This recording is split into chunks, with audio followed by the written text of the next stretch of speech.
1951, Bob was promoted from game warden to captain. There was a celebration outdoors at a park next to a large pond. I was 5 years old, and I heard a ruckus and saw a group of men surrounding my daddy, doing something that he did not like. The men were all laughing, grabbing my daddy by his ankles and wrists. He was shouting, my watch is in my pocket." I ran to him. I fought fiercely, but I could not save my daddy. The men gave him the 1, 2, 3 and threw him out, laughing as he sailed through the air to the pond. When he stood up, water up to his thighs, I saw how angry he was. But Captain Robert O'Brien stood there wearing big teeth, the forced smile of the good sport.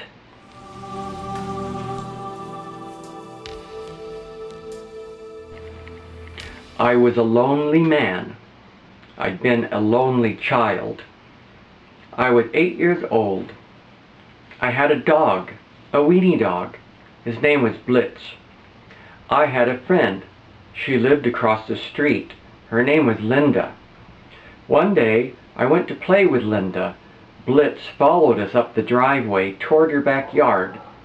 He had a tennis ball in his mouth. "Go home," I said. "Go." I got mad. I reached down and took the ball. That made him happy. I threw the ball and Blitz ran off. I turned around to go play. But I heard a whump and a squeal, a mix of tire screech and animal yelp. I ran. A car was stopped in the street. Blitz was in the road. He was staggering, his tongue hanging out the side of his mouth. He wobbled to the curb and up and fell onto his side and lay there with his tongue out, chest heaving, eyes glassy, poop coming out. I went numb. I heard my father shouting, "What if that had been a child?"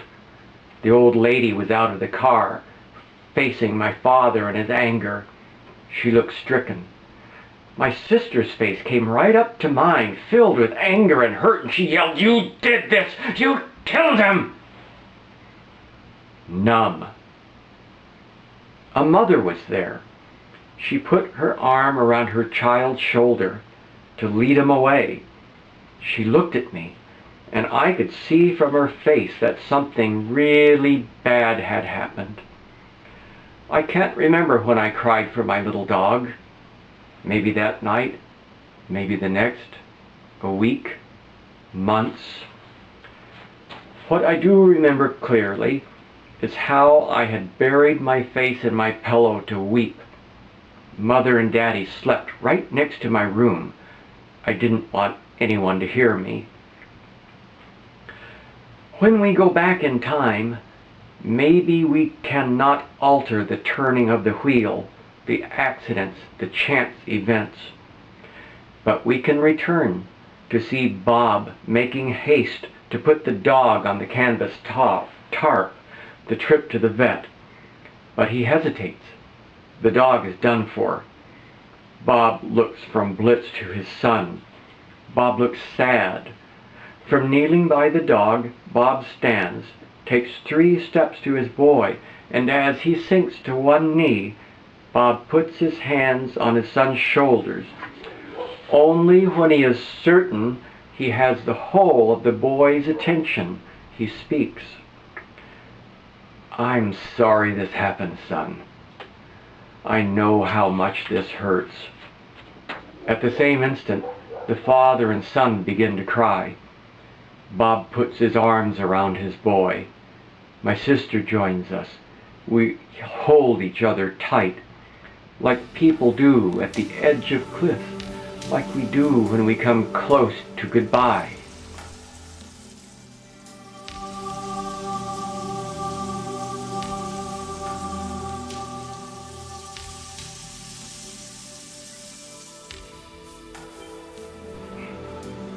In late spring of 1984, His chemotherapy stopped being effective. He'd come to the end. He grew weaker. I helped him out, taking the little trolling motor out of the footlocker and putting it on the boat, preparing to sell it, selling the Airstream trailer and his pickup truck.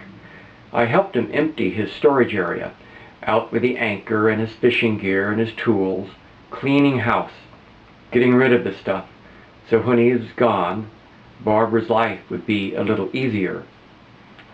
He couldn't commit suicide. If he took his own life, he told me, down the road, when the pain became too much to bear, Barbara wouldn't get his life insurance. Sitting on the porch, she said, "I don't want any kind of memorial service." "Oh, why not?" "Because I don't want people going to a lot of trouble for me." "Dad," I said, "a service wouldn't be for you. The service is for us, for the family, for everyone who knew you and loved you. The service is so we can say goodbye." And he said, "Oh." Later, he decided it would be all right, a memorial. I got a letter from an old girlfriend in Chicago. She wanted me to help her create a theater piece as part of a cultural event at the Chicago Public Library. I was gone for 2 months. We created a good piece of theater, and just before I returned to California, she went to a party. A man who had seen our piece told her that his organization would give her money, quite a bit, so she could create a theater. I was on the ground floor. I returned to California to pack. My father could appreciate an opportunity. He knew what this meant, and he loved me enough to say, "Go. Don't stay here because of me. Go." The night before I left him, I went to him. He was in his easy chair. I stood facing him.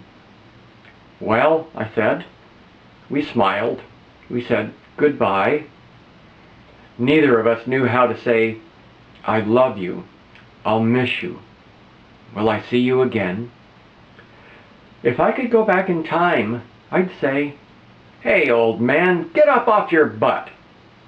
He'd look surprised, of course, but he'd stand up, wondering, and I'd wrap my arms around my daddy, and I'd hold him for a long, long time.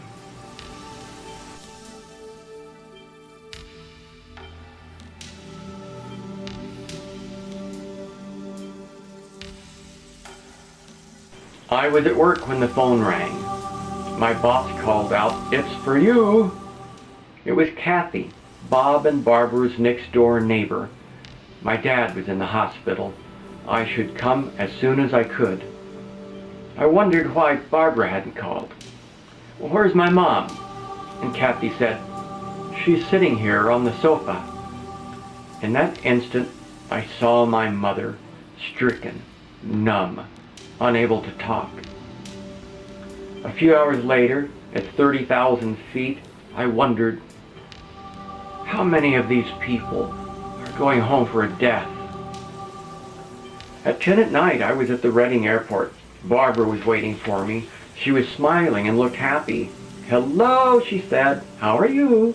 "I'm fine. How are you?" "I'm fine," she said. "How's Dad?" "He's doing fine," she said.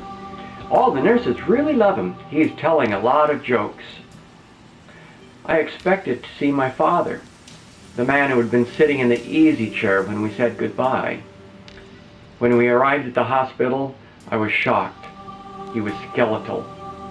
I'd had this idea about the good death, an expectation that my father might pass away in peace and beauty, like Thomas Edison, dying, suddenly opening his eyes, sitting up and saying, "My, it is so beautiful over there." The next morning, Barbara and I were getting ready to go to the hospital. "Wait a minute," I said. "How about a nice hug to start off the day?" She came into my arms and I held her.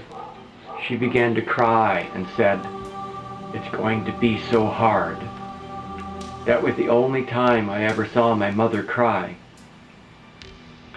Barbara fed breakfast to her husband.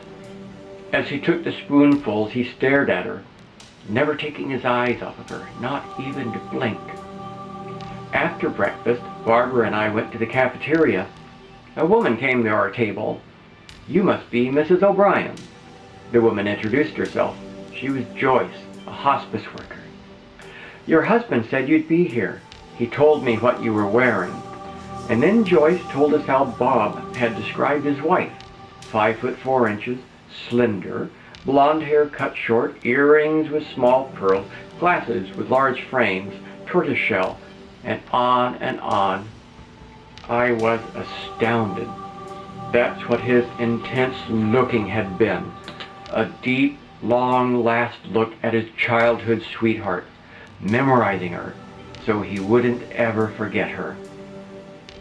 I went back to Bob's room. He appeared to be asleep. I stood by the bed thinking, this is unreal.